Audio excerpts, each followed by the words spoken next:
I'm on the phone with Jim on one of our regular check-ins. Like, Jim, nothing's happening. Jim, it's... You see how, look at the whole thing.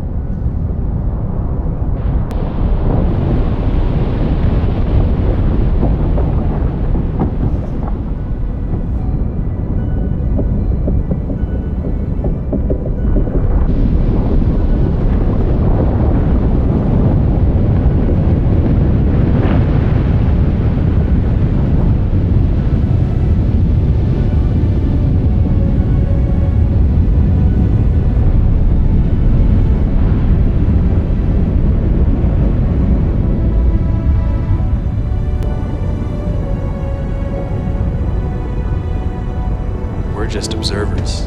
It's two little dots on the side of the mountain.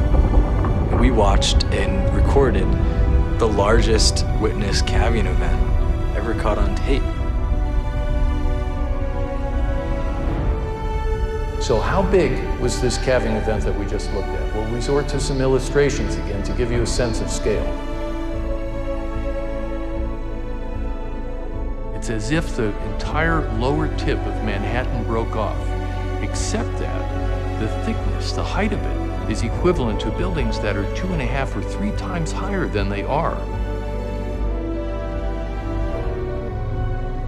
It took 100 years for it to retreat 8 miles from 1900 to 2000. From 2000 to 2010, it retreated 9 miles. So in 10 years, it retreated more than it had in the previous 100.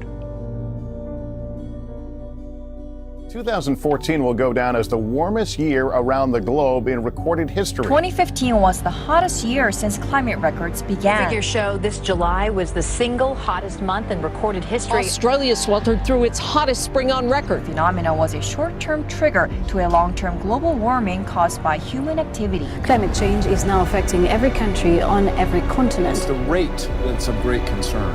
And what do you put that rate down to?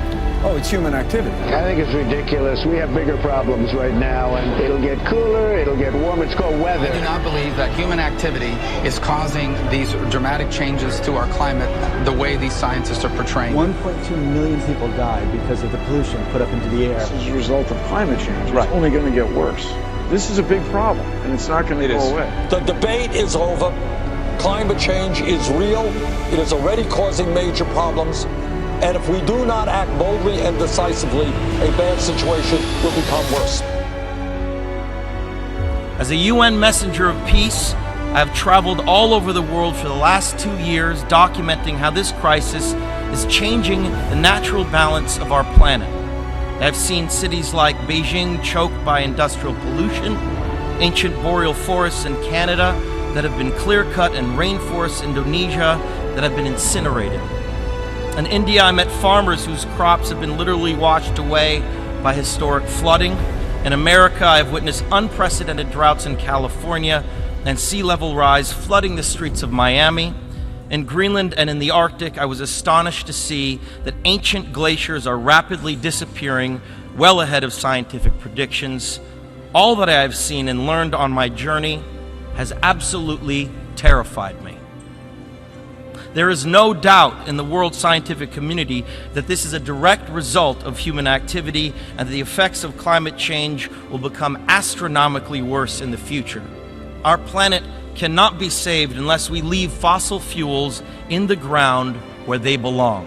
Now think about the shame that each of us will carry when our children and grandchildren look back and realize that we had the means of stopping this devastation, but simply lacked the political will to do so. Yes, we have achieved the Paris Agreement. More countries have come together here to sign this agreement today than for any other cause in the history of humankind, and that is reason for hope. But unfortunately, the evidence shows us that it will not be enough. A massive change is required right now, one that leads to a new collective consciousness, a new collective evolution of the human race, inspired and enabled by a sense of urgency from all of you. We can congratulate each other today, but it will mean absolutely nothing if you return to your countries and fail to push beyond the promises of this historic agreement. Now is the time for bold, unprecedented action. It is time to declare no more talk, no more excuses, no more 10-year studies, no more allowing the fossil fuel companies to manipulate and dictate the science and policies that affect our future. The world is now watching. You will either be lauded by future generations or vilified by them. You are the last best hope of Earth. We ask you to protect it, or we and all living things we cherish are history.